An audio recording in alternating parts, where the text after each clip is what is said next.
Hello friend, आज की इस वीडियो में हम बात करेंगे वर्कशॉप टेक्नोलॉजी के इंपॉर्टेंट टॉपिक्स के बारे में। ये सभी टॉपिक्स आपके एग्जाम के पॉइंट ऑफ व्यू से बहुत ही महत्वपूर्ण हैं। तो अगर अभी तक आपने इन टॉपिक्स को नहीं पढ़ा है तो ज़रूर पढ़ लें, क्योंकि यहाँ से एग्जाम में क्वेश्चन आने की बहुत ही संभावनाएं हैं। ठीक है, तो यहाँ पर मैं आपको सभी टॉपिक्स को एकदम डिटेल में बताने वाला हूँ। ठीक है, तो चलिए वीडियो को शुरू करते हैं। वीडियो शुरू करने से पहले अगर आपने चैनल को सब्सक्राइब नहीं किया है तो चैनल को भी सब्सक्राइब जरूर कर लें।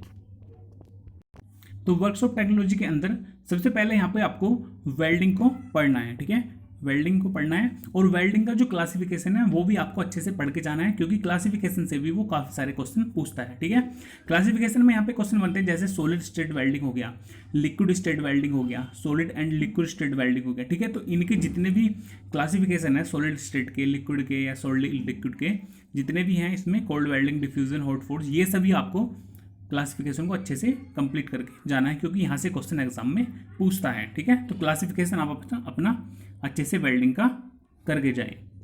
ठीक है, नेक्स्ट में यहाँ पे बात करेंगे आर्क वेल्डिंग के बारे में। तो आर्क वेल्डिंग का जो क्लासिफिकेशन है वो आपको यहाँ पे अच्छे से पढ़ना है।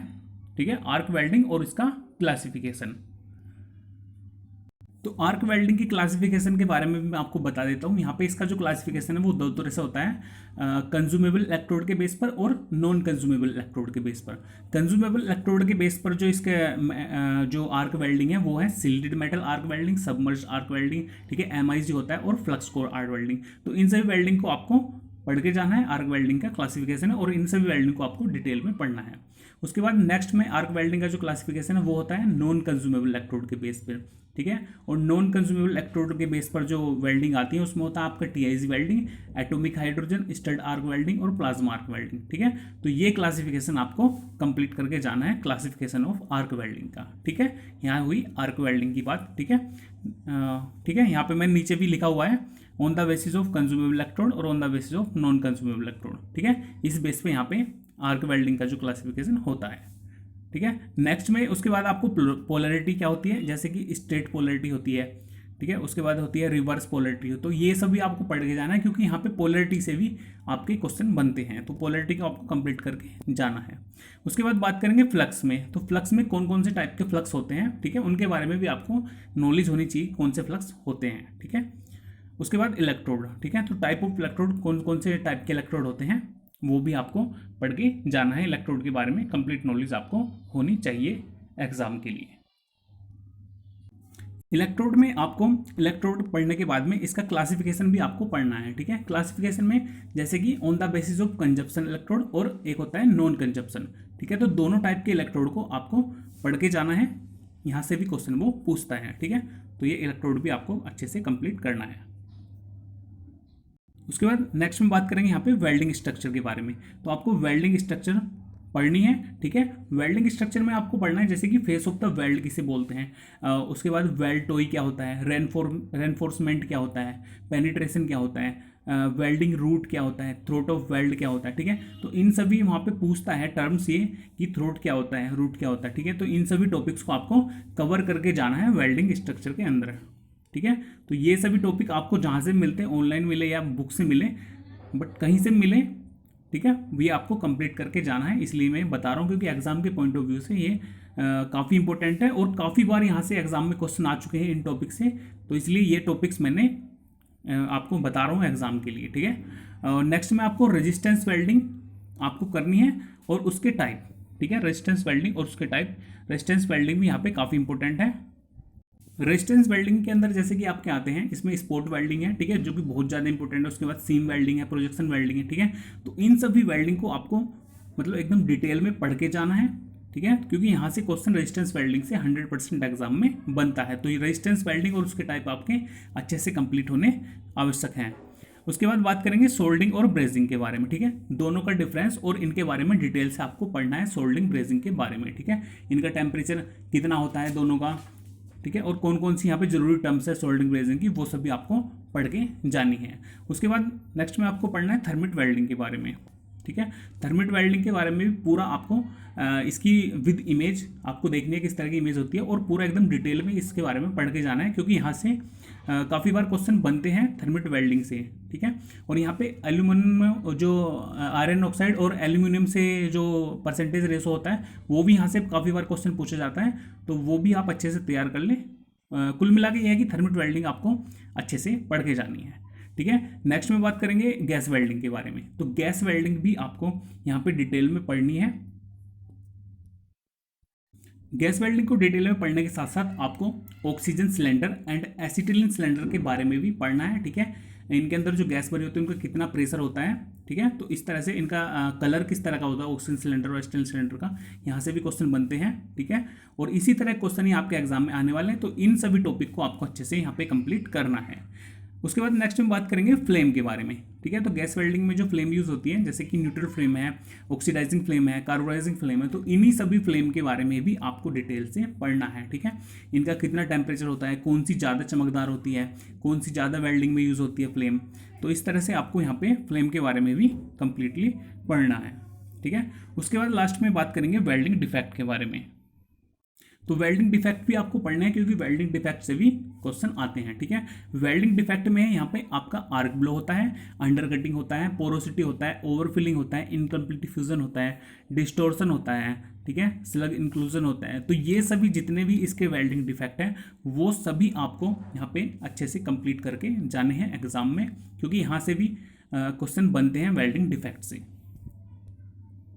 नेक्स्ट में बात करेंगे कास्टिंग के बारे में। तो कास्टिंग में आपके कहाँ से क्वेश्चन बन सकते हैं, ठीक है। तो सबसे पहले आपको कास्टिंग के बारे में जानना है कि कास्टिंग होता क्या है, ठीक है, उसके बारे में आपको अच्छे से जानना है। उसके बाद यहाँ पे बात करेंगे जो कास्टिंग के जो टर्म है, जैसे कि स्प्रू होता है, स्प्रू क्या होता है, रनर क्या होता है, पोरिंग बेसिन क्या होता है, राइजर क्या होता है, कोप, चीक, ड्रैग, इन सभी के बारे में पढ़ना है कि ये कौन कौन सी टर्म है और किस तरह से यूज़ होती है, इनके बारे में आपको डिटेल से पढ़ के जाना है, ठीक है। सभी टर्म्स मैंने यहाँ पे लिखी है। उसके बाद आपको गेट पढ़ना है, गेट क्या होता है, स्किन बोब क्या होता है, चिल क्या होता है, चैपलेट क्या होता है, पैटर्न क्या होता है, ठीक है।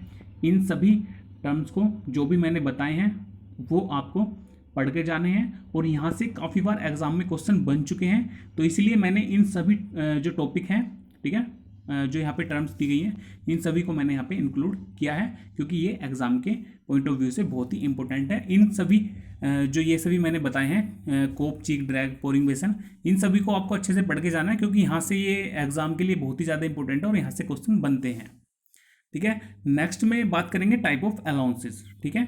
तो अलाउंसेस के बारे में बात करेंगे कि कौन कौन से अलाउंसेस यहाँ पे आपके पूछे जाते हैं। तो अलाउंसेस में आपको पढ़ना है, जैसे कि आपके होता है श्रिंकेज अलाउंसेस, ठीक है, तो ये काफ़ी इंपॉर्टेंट है। उसके बाद है मशीनिंग अलाउंसेस है, ड्राफ्ट अलाउंसेस है, ठीक है। उसके बाद है डिस्टोर्शन अलाउंसेस है, उसके बाद सेक अलाउंसेस, ठीक है। तो यहाँ से जितने भी अलाउंसेस बताएं इनको आपको अच्छे से कंप्लीट करके जाना है, क्योंकि अलाउंसेस से भी क्वेश्चन बनते हैं, ठीक है। और यहाँ पे एक इंपॉर्टेंट बात यह है कि अलाउंसेस में कौन सी पॉजिटिव अलाउंसेस है और कौन सी निगेटिव अलाउंसेस है वो भी आपको पढ़ के जाना है, ठीक है। कोई सी बुक से पढ़ें, बट आपको ये सभी टॉपिक आपके कंप्लीट आपको करने हैं, क्योंकि एग्जाम में यहाँ से 100% क्वेश्चन आपके बनेंगे। उसके बाद बात करेंगे टाइप ऑफ पैटर्न के बारे में। तो टाइप ऑफ पैटर्न से भी आपके क्वेश्चन, तो टाइप ऑफ पैटर्न में आपको पढ़ना है, जैसे कि लूज पीस पैटर्न होता है, ठीक है, उसके बारे में अच्छे से पढ़ना है। गेटेड पैटर्न है, मेज प्लेट पैटर्न है, ठीक है, जैसे कि मेज प्लेट पैटर्न ये मास प्रोडक्शन में यूज़ होता है, ठीक है। तो इस तरह के जो इनके कहाँ पे यूज़ होते हैं वो भी पढ़ना है, और पैटर्न के बारे में आपको डिटेल से पढ़ना है, ठीक है। और इसके बाद है स्वीप पैटर्न होता है, स्केलेटन पैटर्न होता है, ठीक है। तो ये जो मैंने इतने जिनके नाम लिए हैं ना, ये पैटर्न तो आपको कंप्लीट करके ही जाने हैं, ठीक है। इसके अलग भी आप और जो कर सकते हैं वो आपकी मर्जी है, लेकिन इतने तो आपको कंप्लीट करके ही जाने हैं एग्जाम में, ठीक है। तो टाइप ऑफ पैटर्न की बात होगी। टाइप ऑफ पैटर्न आपको जितने भी मिलते हैं एग्जाम में उतने आप पढ़ के जा सकते हैं। उसके बाद बात करेंगे यहाँ पे पैटर्न मटेरियल के बारे में। तो पैटर्न मटेरियल भी आपको पढ़ना है, ठीक है। पैटर्न मटेरियल में होता है जैसे वुडन हो गया, ठीक है, वुडन के बारे में पढ़ना है। उसके बाद जैसे ग्रे कास्टर हो गया, एल्यूमिनियम हो गया, ब्रास हो गया, ठीक है, पॉलीमर है, मरकरी है, सैंड है। तो इन सभी के बारे में भी आपको डिटेल से एक बार पढ़ लेना है कौन कौन से पैटर्न के मटेरियल हैं, क्योंकि यहाँ से भी क्वेश्चन वो पूछ लेता है, ठीक है। लोम सैंड है, ड्राई सैंड, फेसिंग सैंड, इनका क्या यूज़ है ये भी आपको पढ़ने हैं। इसके बाद नेक्स्ट में बात करेंगे यहाँ प्रॉपर्टी ऑफ सैंड। तो सैंड की प्रॉपर्टी के बारे में भी आपको डिटेल से पढ़ना है, ठीक है। तो प्रॉपर्टी जो सैंड की होती है, इसमें होती है जैसे आपकी परमेबिलिटी होती है, प्लास्टिसिटी होती है, उसके बाद कोलैप्सिबिलिटी होती है, रेफ्रैक्टरनेस होती है, रिफ्रैक्टिवनेस, उसके बाद फ्लोबिलिटी होती है, ठीक है। तो ये सभी आपको पढ़ना है प्रॉपर्टी ऑफ सैंड के अंदर, ठीक है। ये काफ़ी इंपॉर्टेंट है, यहाँ से भी क्वेश्चन बनते हैं प्रॉपर्टी ऑफ सैंड से। उसके बाद बात करेंगे टाइप ऑफ सैंड के बारे में, टाइप ऑफ सैंड, ठीक है। ओ सॉरी, टाइप ऑफ कास्टिंग, कौन कौन सी कास्टिंग होती है उसके बारे में यहाँ पे बात करेंगे। जैसे ड्राई सैंड कास्टिंग हो गया, सेल मोल्ड कास्टिंग हो गया, ठीक है।